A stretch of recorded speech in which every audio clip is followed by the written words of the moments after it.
So you want to move back to Puerto Rico, but you don't know how to. No worries. I am your bestie here to help you move back to Puerto Rico and show you a little bit about me. My name is Kaisha Lee. I wrote the book, Queen of the Overdraft, where I tell my story on how I leveraged living my life in the overdraft to moving back to Puerto Rico and purchasing 2 properties. And this is a series where I am helping you move to Puerto Rico. So today is about housing. Speaking on housing, I founded a nonprofit called Seguimos Aquí PR that is used as a bridge to help the Puerto Rican people stay on the island and also Puerto Rican people who are looking to move back to the island. We provide you with educational resources. We're looking to create affordable housing and sustainability. So if that's something you vibe with, you're interested in, hit the follow below. Follow us on Instagram, Facebook. So let's talk about housing. When you're in your initial transition to Puerto Rico, if you have family that lives here and you can leverage staying with family, great. If your family has an abandoned property that you could live in exchange for fixing it up, awesome. Speak with your family member. Say, hey, look, we have this property. It's literally going to waste. Can I live here in exchange for fixing it up? Of course, get everything in writing, because once you fix it up, you don't want anybody coming back like, oh, now we're just gonna, do what we want. No, okay? But where can you go to look for affordable housing on the island? We locals use a host of different things. So there's Facebook Marketplace where you can look for apartments, properties, but there's also a website called Clasificados. Clasificados is similar to Craigslist, but the Puerto Rican version of Craigslist. Another option is you can reach out to different realtors over here. They may have several rental properties in their tow that they could rent out to you at reasonable prices, and you can negotiate with them also.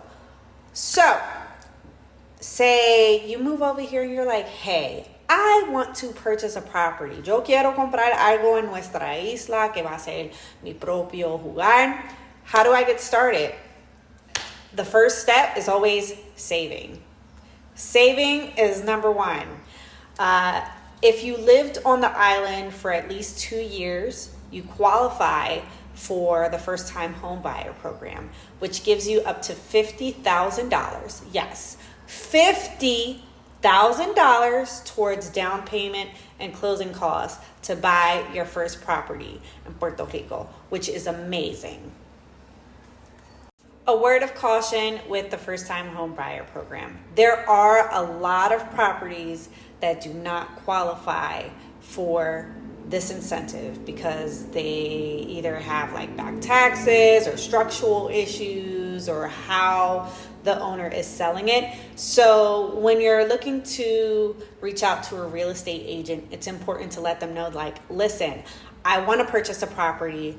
I'm using the incentives for the first time home buyer. What properties are available to me? That will help you segue into one, not settling on a property where it's like you fall in love with it and then you can't get it because they don't accept the incentives. But all things in time.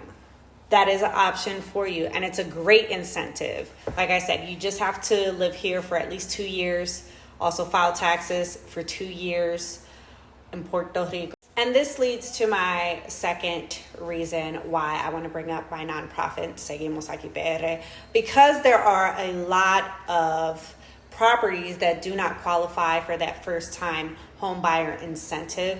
Seguimos Aquí PR would like to create a down payment / closing cost fund to help people who find properties that are like, oh my God, I love this property, but I can't get it because I don't qualify. It doesn't qualify for incentive, but I need $10,000 to be able to close on this property. That is one of my dreams, and that crowdfunding will be coming later down the pipeline, and I will let you guys know, like, hey, look, we're building this fund for people to get down payment assistance and closing cost assistance. And this check will be written directly to the closing agent. So the money will not be handed to a person. It will happen at the closing table when it's time to.